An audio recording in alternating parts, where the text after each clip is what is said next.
Rick's final goodbye to Diane wasn't just forgetting her, it was escaping Rick Prime's psychological warfare across infinite dimensions. Rick used the Scorched Heart tactic, destroying his own emotions, choosing between honoring her memory or saving his sanity. His final goodbye was the last time he'd ever feel love, because the price paid broke him forever. Erasing Diane was Rick's most devastating choice, and the deeper you look into how his memory deletion technology really works, the more chilling it becomes. This isn't just Rick choosing to forget his wife, it's him literally demolishing the neural architecture that made him capable of loving her in the first place. Rick's memory deletion technology makes his usual memory wipes from Morty's mind blowers look like child's play. Those were just hiding traumatic experiences in some mental closet. But deleting Diane requires precision demolition of his brain's physical structure. Think of your brain like a massive city where every memory, habit, and emotion lives in connected neighborhoods, built from neural pathways, roads between brain cells that get stronger the more you use them. After decades of loving Diane, Rick's brain had constructed superhighways dedicated to everything about her.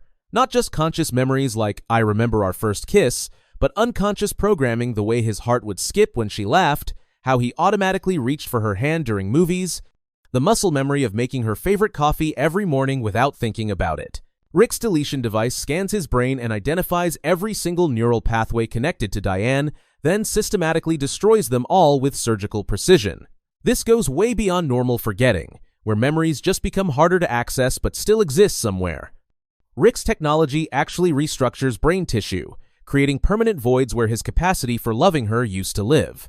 The truly terrifying part is the permanence. Normal brains can rewire themselves and form new connections through neuroplasticity, but Rick's deletion is so complete that there's literally nothing left to rebuild from. Even his genius-level intellect can't recover what he's chosen to erase because the demolition destroys the actual brain matter that stored those patterns. But here's the devastating consequence Rick never saw coming. His relationship with Diane wasn't just stored in Diane memories. Those decades of loving her had taught his brain how to form profound emotional bonds with another person. When Rick deleted those pathways, he didn't just forget Diane, he erased his brain's template for how to love someone that deeply, leaving him fundamentally broken in ways that affect every relationship for the rest of his life. Rick Prime's master plan wasn't simply to kill Diane, it was to twist Rick's greatest strength into his ultimate weakness through a plan designed to break him from the inside out. This wasn't random violence, it was the most sophisticated psychological warfare in the multiverse, designed to turn Rick's own love into an endless source of torture. When Rick Prime killed Diane across infinite dimensions, he didn't just murder Rick's wife, he created the perfect psychological trap. Every memory of happiness with Diane now comes with the knowledge that she died because of Rick's connection to her. Imagine trying to remember your wedding day, but every time you do, your brain also reminds you that your love is what got her killed. That's Rick's reality across every dimension. Think about how Rick Prime operates. He's not some mindless killer going on a rampage. When Rick Prime created the Omega device, a weapon that can erase someone from every dimension simultaneously, his first target wasn't a rival scientist or threat to his power. It was Diane. Because Rick Prime understood that destroying Rick's emotional anchor would cause more suffering than any physical torture ever could. The endless pain of losing Diane isn't ordinary grief, it's a kind of suffering that feels like a weapon tearing Rick apart from the inside. Psychologists call this moral injury, the soul-deep damage that happens when you believe you failed to prevent something terrible. For Rick, his hyperintelligence makes this infinitely worse. He can calculate millions of scenarios where he might have saved her, creating endless loops of self-blame and what-ifs that never stop running in his head. Rick Prime weaponized Rick's emotions by creating what experts call recursive trauma pain that feeds on itself and grows stronger over time. Each memory of Diane triggers guilt, which triggers anger, which triggers more memories, creating an endless cycle of psychological torture. The memories of joy with Diane have become psychological landmines that flood Rick's brain with guilt, rage, and helplessness every time he tries to remember their good times together. The genius of Rick Prime's strategy is that it turns Rick into his own worst enemy. Rick doesn't need Rick Prime to keep torturing him, his own mind does it automatically now. Every attempt at happiness gets sabotaged by guilt. Every new relationship gets poisoned by fear of loss.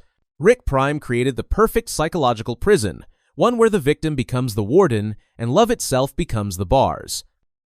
The Scorched Heart tactic is Rick's desperate response once he realizes that Rick Prime has turned his love for Diane into a trap of endless pain he can never escape. Instead of letting his enemy continue using his emotions as weapons, Rick makes the brutal decision to destroy his own capacity for love entirely. Think about Rick's impossible situation. Rick Prime has turned Rick's love for Diane into a weapon that causes infinite suffering. Every memory, every moment of happiness, every trace of their relationship has become a source of psychological torture. Rick Prime doesn't even need to be present anymore. Rick's own emotions are doing the damage automatically, 24/7, across every dimension. So Rick makes the most brutal strategic decision of his life. If Rick Prime is going to weaponize his capacity for love, then Rick will destroy that capacity entirely. It's like burning down your own house so the enemy can't use it as a fortress against you. Rick realizes that the only way to win this psychological war is to eliminate the battlefield completely. This isn't Rick giving up or being weak, it's Rick being coldly, terrifyingly practical. He's looking at the situation like a military strategist. Rick Prime has occupied the territory of Rick's emotional life and is using it to launch endless attacks on his sanity. Traditional grief counseling won't work. Trying to process his emotions won't work. Rick Prime has corrupted the entire system. The Scorched Heart approach means Rick sacrifices his own emotional well-being to achieve strategic independence from Rick Prime's manipulation. He's choosing to become emotionally invulnerable by making himself emotionally barren. No more love means no more weapons Rick Prime can turn against him. It's the ultimate defensive move. Rick Prime can't hurt what no longer exists. By deleting Diane, Rick isn't just forgetting his wife, he's demolishing Rick Prime's entire psychological warfare infrastructure. The torture stops because there's nothing left to torture. This strategy comes at a terrible cost. Rick trades his capacity for love and connection for protection against further psychological warfare. He becomes emotionally bulletproof, but only because he's removed his ability to feel the bullets in the first place. It's a Pyrrhic victory that saves his sanity while destroying his soul. The impossible choice confronts Rick with preserving Diane's memory or erasing it completely, a no-win struggle where either decision destroys something he can't live without. Rick is trapped in what psychologists call a moral dilemma. He has to choose between two things he values, but he can only save one. Here's Rick's nightmare scenario. Keeping Diane's memory means honoring their love, but it also means accepting endless psychological torture. Erasing her means protecting his sanity, but it feels like betraying everything their relationship meant to him. There's no right answer, only two different kinds of devastating loss. Rick is giving up the fight when he admits that clinging to Diane's memory is causing more destruction than her loss ever did. Here's the thing about grief that most people don't understand. There's a difference between accepting someone is gone and being okay with it. Rick will never be okay with Diane's death. But he's reached the point where he realizes that clinging to his pain isn't honoring her memory, it's destroying any chance he has of living a functional life. Rick's hyper-analytical mind makes this choice even more brutal. He can calculate that his continued suffering doesn't actually help Diane in any way. She's dead. She can't benefit from his devotion or his pain. Meanwhile, his living family Beth, Morty, Summer desperately need him to function, but his grief makes him emotionally unavailable to them. The logical part of Rick's brain screams that maintaining his attachment to Diane actually dishonors what she would have wanted for his life. But logic isn't everything, even for Rick. The emotional part of him believes that forgetting Diane means their love never mattered. If he can erase her like she never existed, what does that say about the most important relationship of his life? Rick's identity has been built around being Diane's devoted husband for decades. Without that connection, who is he? This is where Rick's selfishness becomes crystal clear. He realizes he's not holding on to Diane's memory for her sake, he's doing it for himself. The grief has become a twisted form of comfort because it's the last connection he has to who he used to be when she was alive. Rick's grief has become a prison where he's both the prisoner and the guard, and Diane's memory has become the bars keeping him locked inside. The surrender isn't about giving up on Diane, it's about giving up the fantasy that his suffering somehow keeps her alive or proves his love. If Rick really loved Diane, wouldn't she want him to find peace rather than spend eternity torturing himself? Rick chooses functionality over sentiment, survival over memorial. He decides that living without the memory of Diane is preferable to being destroyed by that memory, even though making this choice feels like killing part of his soul. Rick's final goodbye unfolds in the moments before deletion, a deliberate ritual where he honors Diane one last time before erasing his ability to feel that bond forever. This isn't about the technology. It's about the emotional ritual Rick creates to honor their relationship before destroying his capacity to remember it. In Hot Rick, we discover that only one tiny fragment of Diane survived Rick Prime's Omega device, a memory of her doing target practice in some southwestern setting.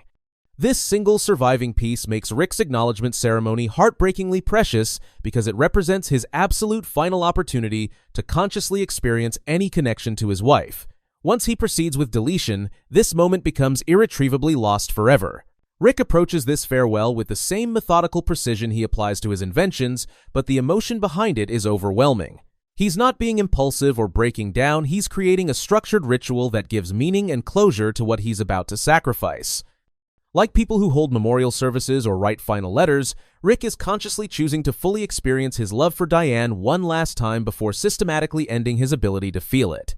This acknowledgement serves as multiple farewells simultaneously. Rick is saying goodbye to Diane herself, to their shared past, and to the version of himself who was capable of being her devoted husband. He's mourning not just her death, but the approaching death of his capacity to miss her.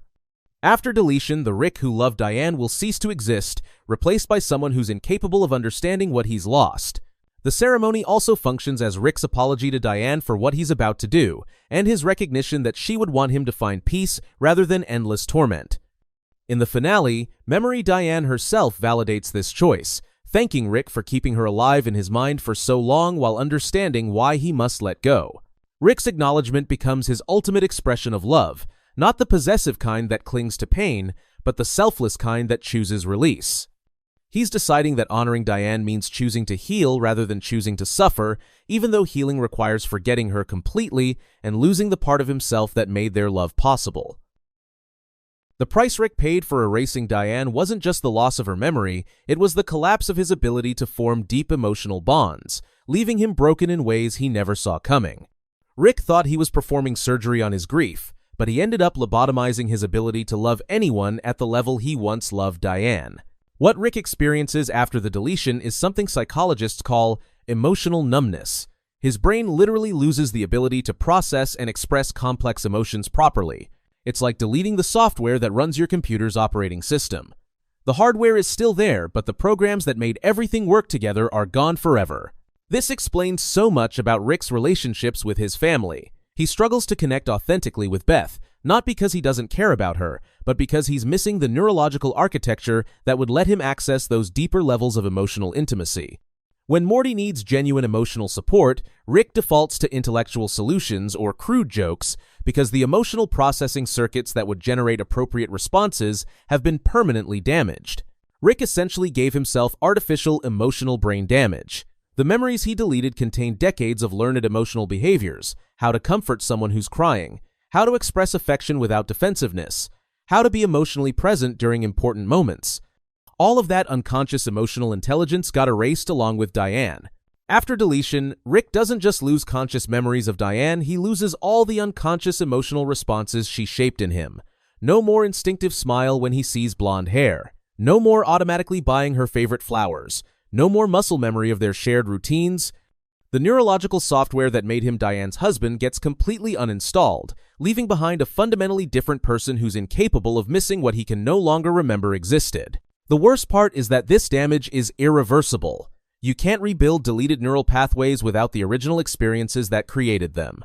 Rick made himself incapable of forming the kind of deep, trusting relationship he had with Diane, not just because he's traumatized, but because he literally destroyed the brain circuitry that would make such connections possible. He traded his capacity for profound love to escape profound pain, leaving him emotionally crippled in ways that affect every relationship for the rest of his life. Rick's final goodbye to Diane wasn't just saying farewell to his wife, it was saying goodbye to his ability to be a husband, a father, or anyone capable of love at that depth ever again. The man who could love Diane completely died with her memory, leaving behind someone who can function but can never truly connect.